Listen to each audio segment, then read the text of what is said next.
I don't know what all this is going to look like in the years to come. I really don't.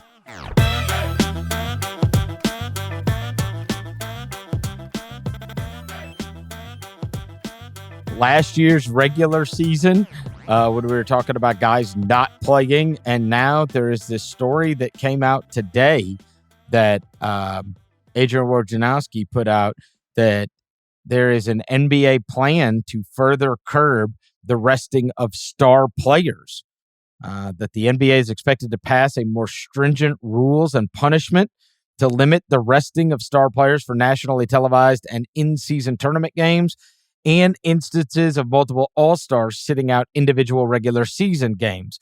You and I bemoaned this all last year. We talked so many times about how we had planned on recording after some big game only to find out that guys weren't playing. Now, there's it happened a couple things. So much, Chris, to us. It happened. It was terrible. Multiple times a month. It was terrible. And so here's what I'll say. I think much like the 65 game thing, this is more what they say, a chance to curb things. So hopefully it doesn't even get to punishment stage. Mm-hmm. And I think that once you aren't just allowed to say, so it used to be that you would come up with some cockamamie injury as to why a guy wasn't playing. You would just say sore quad or whatever. It got to the point where they were literally saying out for rest. Yep. They're resting. So they're not playing. So, number one, you won't see that happening where teams are saying out for rest. They'll just come up with some kind of reason as to why the guy can't play. And so this is going to get, I think it's more about like having them curb this rather than trying to actually figure out how to punish teams for doing this. Yeah, 100%. You know, it's kind of like the whole, like the fouling thing where it's like,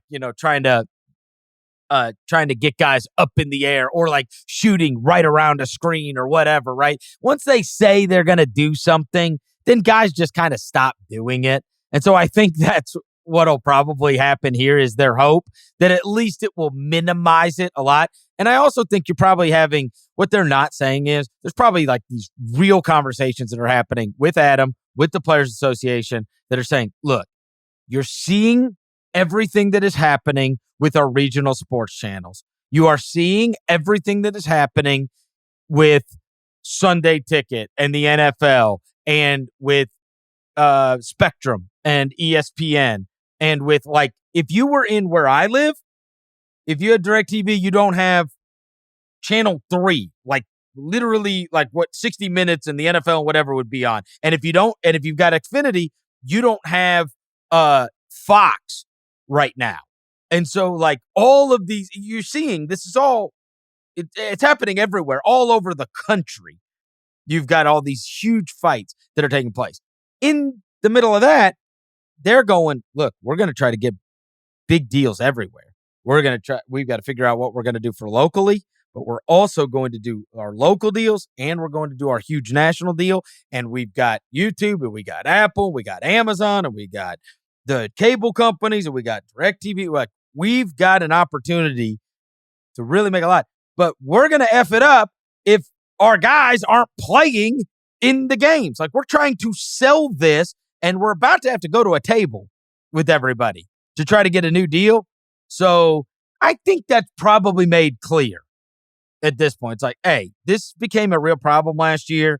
This cannot be a problem going forward, especially with national television games, because we are trying to sell this entity. And honestly, nobody wants to buy the 76ers without Joel Embiid and without James Harden. And nobody wants to buy the Lakers without LeBron James. And nobody wants to buy, Steph Curry and Klay Thompson not playing for the Warriors because they're playing Orlando tonight and they've got a Tuesday game that they want to be rested up for against Denver, right? Like, so I think that you're just trying to put in as many restrictions. There will for sure be some phony injuries that then get listed.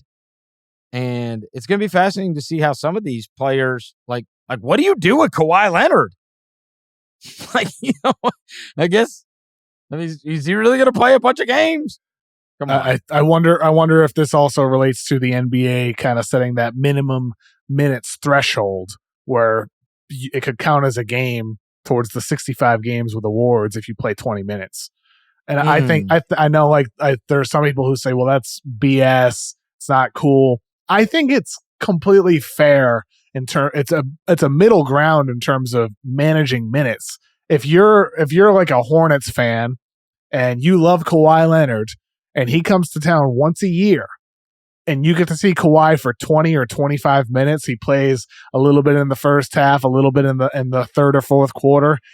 To me, I think that is a much a fairer result for fans, where if I put myself in the shoes of a young Celtics fan going to games, I would have been satisfied if I got to see Kobe or Kevin Garnett or Tim Duncan play for 25 minutes when the alternative is they just don't play at all. Yeah, but you think about it, and what's crazy about this one, though, is you think about a lot of the big stars in the league, like the Currys, like the LeBrons, like the Durants, whatever. They fit. So Woj did mention that there's going to be a lot of different scenarios that they're going to outline pre-approved.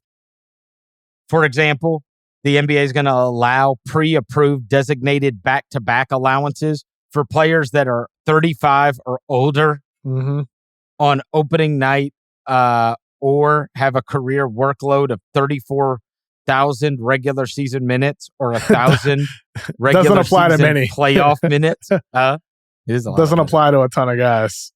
Yeah, I mean, probably not, but it applies to guys that are the guys that people would actually want to pay to see. You are right, though, Chris, about how this definitely relates to the RSNs, the regional sports networks, especially with, you do TV for one of them, Valley Sports, with who we'll see what's going to happen with that. Like, wasn't there a story recently that the NBA could potentially take over for the teams that are with Valley Sports, like the Grizzlies, Hornets, Cavs, among others that I'm forgetting off the top of my head. But when you saw the Suns, they just took theirs off completely, and they're producing it and putting it on TV locally. Yeah, and Ballmer, I believe he said something along those lines with the Clippers a couple months. It's just back everything is changing. I don't know what all of this is going to look like in the years to come. I really don't. I don't know, because it's all, it was much simpler, and now it's just scattered out everywhere.